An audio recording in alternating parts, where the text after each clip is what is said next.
What's going on, my good people? Mike Hidalgo here. Thank you for joining us on another FCP Euro DIY. Today we're going to be working on a 2008 Mercedes-Benz W203 C280.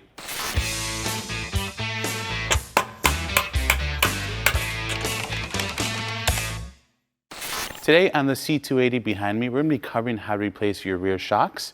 In front of me, we have a Sachs kit laid out. However, we have a couple different brands available on fcpeuro.com. Now, typically, these are going to last you anywhere from 60 to 100,000 miles. It really depends on the driving conditions that your vehicle sees. The vehicle behind us has about 180,000 miles. We don't know the history of it.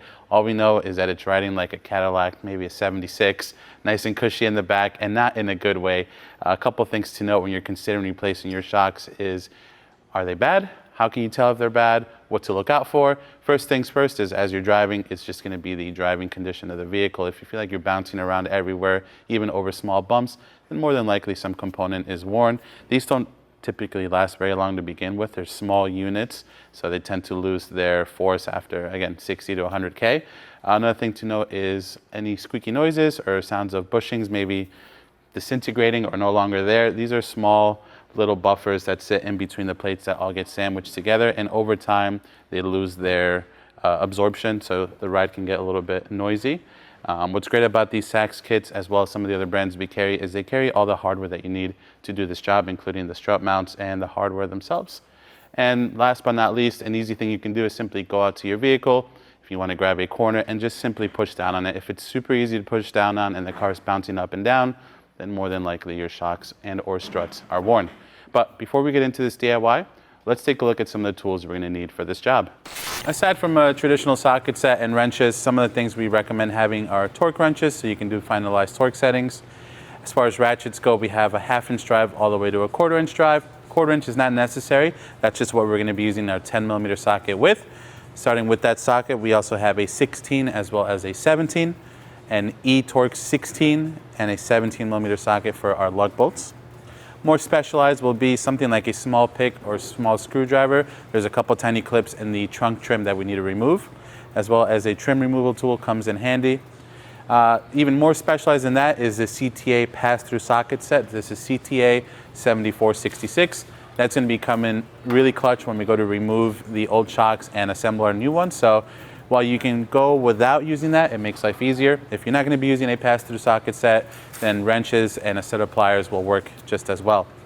And then some nice to haves are always a flashlight, some penetrating fluid for the old rusty hardware on the C280, and an impact gun just to get our wheels on and off a lot easier.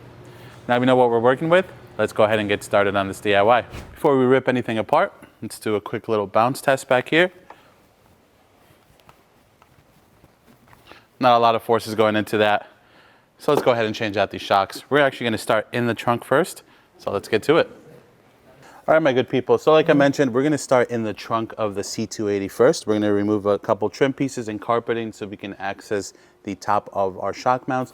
Mercedes wants you to undo the inside before you raise the vehicle and take the wheel off. So starting in the back here, we're going to remove this piece of trim first. This will allow the carpeting on either side of the shock towers to be folded inwards. So we have 8 little square grommets that hold this along with a couple rivets. So let's get started with that. We have 2 of these grommets on the inside here. I'm just going to use my pick and pop them out.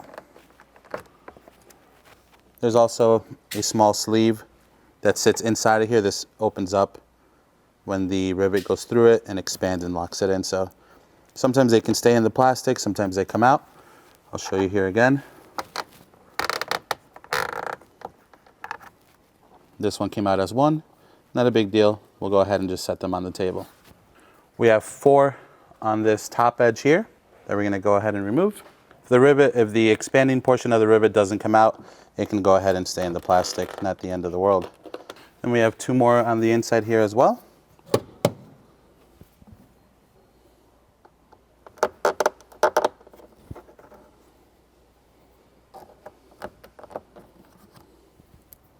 Moving down to the edge of this trim, we have 2 plastic rivets that we can use our trim removal tool and just pop them up and free them out of here. Those lock the carpet to the trim. And then we have 2 more just like these on the other side. With that removed, we're gonna use this hook here and anchor our back mat on this weather stripping seal up here. This is what they're designed for, kind of keeps it open, especially if you need to access your spare tire. Then we have two grommets that hold the bottom of this trim to the spare wheel well area. They're just literally pop rivets, they pop up. You have one more over here. Just lift up, and then this whole trim piece can come up. Now, a couple of things to know on this trim piece while we have it out here in the nice light of day. You'll see on either end where your two plastic rivets go, the carpet tucks in between like this so that it lines up nicely behind here, but the grommets will hold it into place on either end here. And on top, your carpet's also going to key in into the small flap right here. So just make sure you put that back together properly so everything looks nice and nice when you're done. Now I'm just going to go ahead and set our trunk mat back down. And our next move is going to be to remove a couple rivets on either side of the carpeting. Today we're going to focus on the passenger side, but the steps are going to be identical for both sides so that we can fold this down and access the top of our shock mount. Inside of the trunk area, underneath the deck lid, we have one rivet up here that we want to remove. Now moving towards the back of the rear bench, you'll see there's one more rivet up here that we're going to want to go ahead and remove as well. And now with those rivets removed, we can go ahead and fold this carpet down. By the rear trunk hinge, the carpet is split from the factory, so you can simply pull it down like that. And we'll go ahead and fold it over. And now we have a nice, clear, and exposed view of our old shock. Pay attention to how everything is installed there.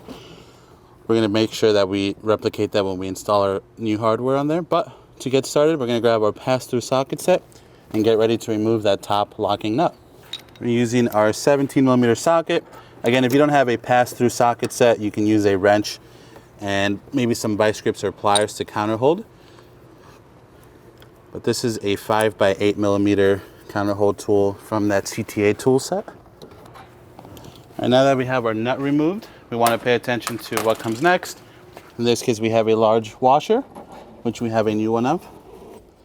And this new top rubber bushing is going to be the top half of our shock mount. Don't necessarily need to pull it out now, but it'll make removing the shock a hair easier. I just want to give you a better picture of what that looks like. And then we just have the body of the car. Now we have that removed. Our next step is going to be to jack up the vehicle and remove our wheel so we can access the bottom of our shock. So let's go ahead and do that now.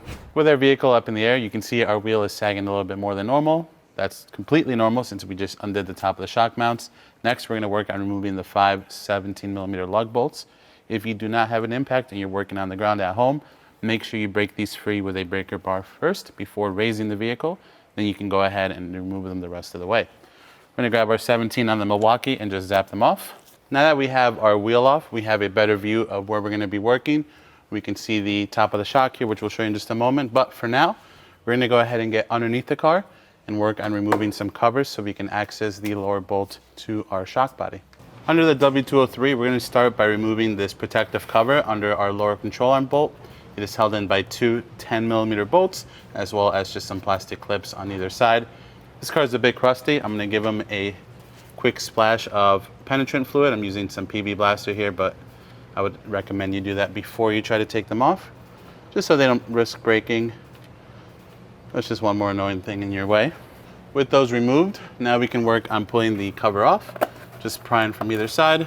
And here's a better look at this cover. These are the 4 plastic tangs that hold the inside of the arm. So pretty straightforward. We'll go ahead and set this to the side. Now we have the cover off of our lower control arm. We can see the bolt that holds the shock body to the LCA.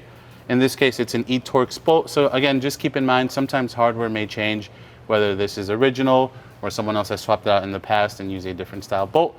You want to make sure you have a couple different tools handy so that you can go ahead and remove this. So we're going to go ahead and hit this with some penetrant fluid as it's pretty crusty. We'll let it sit for a minute and then we'll work this E-Torx bolt out.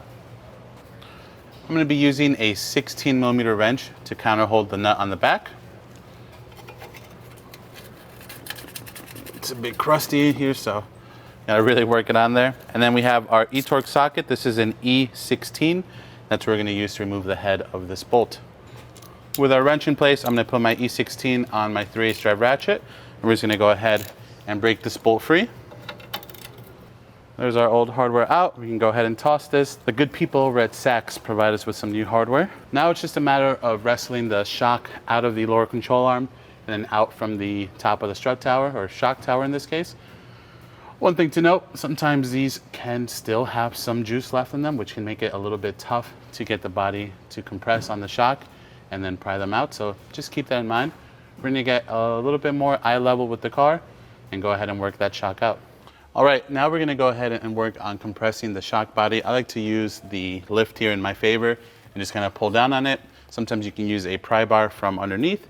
If the shock body is completely toasted, it should compress really easily. Now, I'm gonna be totally honest with you, my good people. These are original shocks. Again, 2007 vehicle. They still have some juice left in them, so they're not as easy to compress as I thought they were gonna be when we got into this job. I know they look absolutely terrible, but they still have a little bit of life, so just keep that in mind. We're gonna go ahead and compress these and then hopefully just fish them out. And here we have one 2006 December production shock body. We're gonna go ahead and get our new shock ready for install, and we'll go ahead and get to it. Before we install our new shock, we're gonna go ahead and take our new grommet. This is the one that has the light skirt around the edge of it.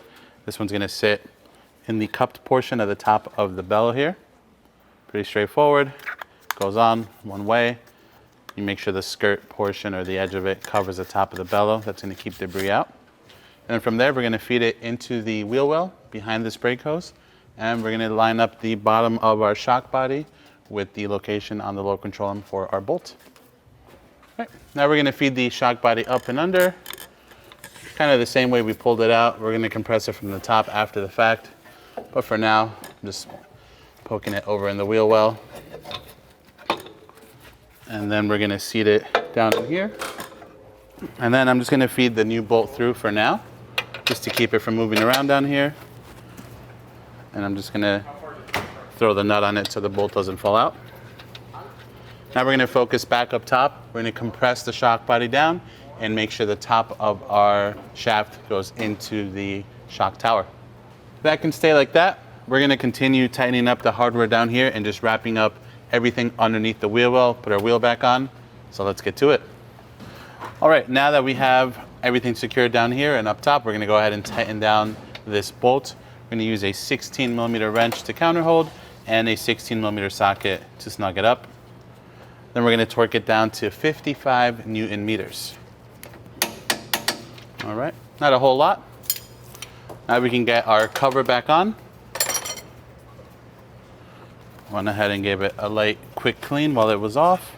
There we go. We just wanna make sure our holes line up for the two 10mm bolts.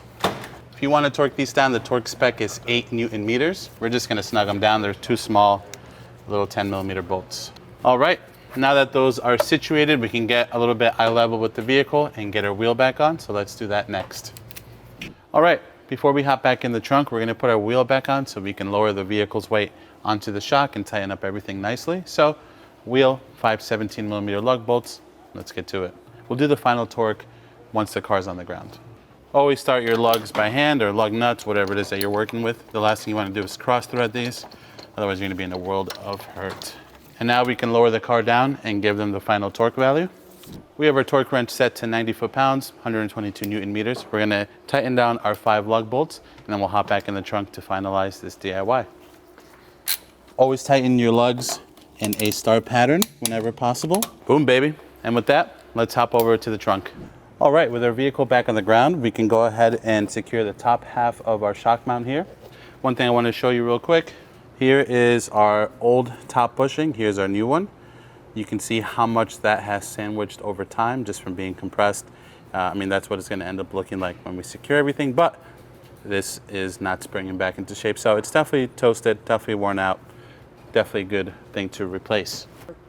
We'll start with that first. We'll make sure obviously our shaft is poking all the way through. It didn't get hung up on the way up. We can get our rubber bushing started. And you can see here the stepped lip on the shaft. That is almost what we're going to be compressing this bushing down to. So don't be afraid. It feels like you keep tightening and tightening and it's not stopping. Then our new washer can go on. Now these Sachs units use a double nut to lock them down, unlike a nylon locking nut, which is, I believe, factory, but I could be wrong, seeing as how we just pulled out a locking nut. Regardless, this will work fine. We'll grab our 17mm pass-through socket, again with our counter hole tool, and we're going to snug that up. We have our 17. We can go ahead and snug this up. For those of you following along at home, the torque spec is going to be 30 Newton meters. So if you're able to get a torque wrench on here and just give it a check, 30 Newton meters is going to be your goal. Not a whole lot, so hand tight will definitely do the trick as well. You can see already how much that bushing has compressed, and we've barely put any force on this top nut. Now what's happening here is the whole shaft is spinning on us, but I can tell you just from how tight I made this that that's not going to go anywhere. So we're definitely at our 30-pound mark. Now we can go ahead and install our last locking nut. This one's simply going to go over the top, and it's just going to butt up against the other nut. Now that that's all secured, we can put our carpeting back up. The most annoying bit is going to be the bit that sits behind the seat. Make sure that tucks as far close to the seat as possible. Put our pop rivet in. And then we can situate the carpet up here by the hinge. Line that up. Put our pop rivet up here. Carpet secured around the hinge. Up here is going to move anyways when we put our trim piece back in, but otherwise that's good. Now we can grab our plastic trim piece that sits here. Probably not a bad idea to hang this up here for a moment. We're going to work on getting these ends tucked into the carpeting like I mentioned earlier. Then we'll do the side pieces.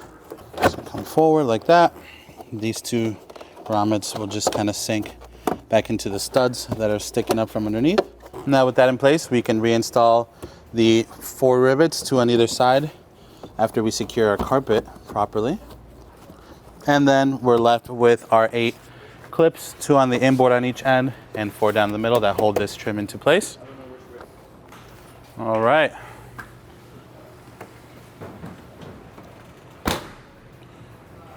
And with that, my good people, that is going to conclude the DIY on this W203 for today. Overall, a really straightforward job. Definitely a friendly one that you can do in your driveway or garage floor. If you like this video, please be sure to give it a thumbs up. If you have any questions or comments on what we did today, or there's a specific job you want to see us do on this chassis, leave it in the comment box below. And if you like this DIY and you want to see more like them, please consider subscribing. We make new ones all the time. As always, thank you for watching. We'll catch you in the next one.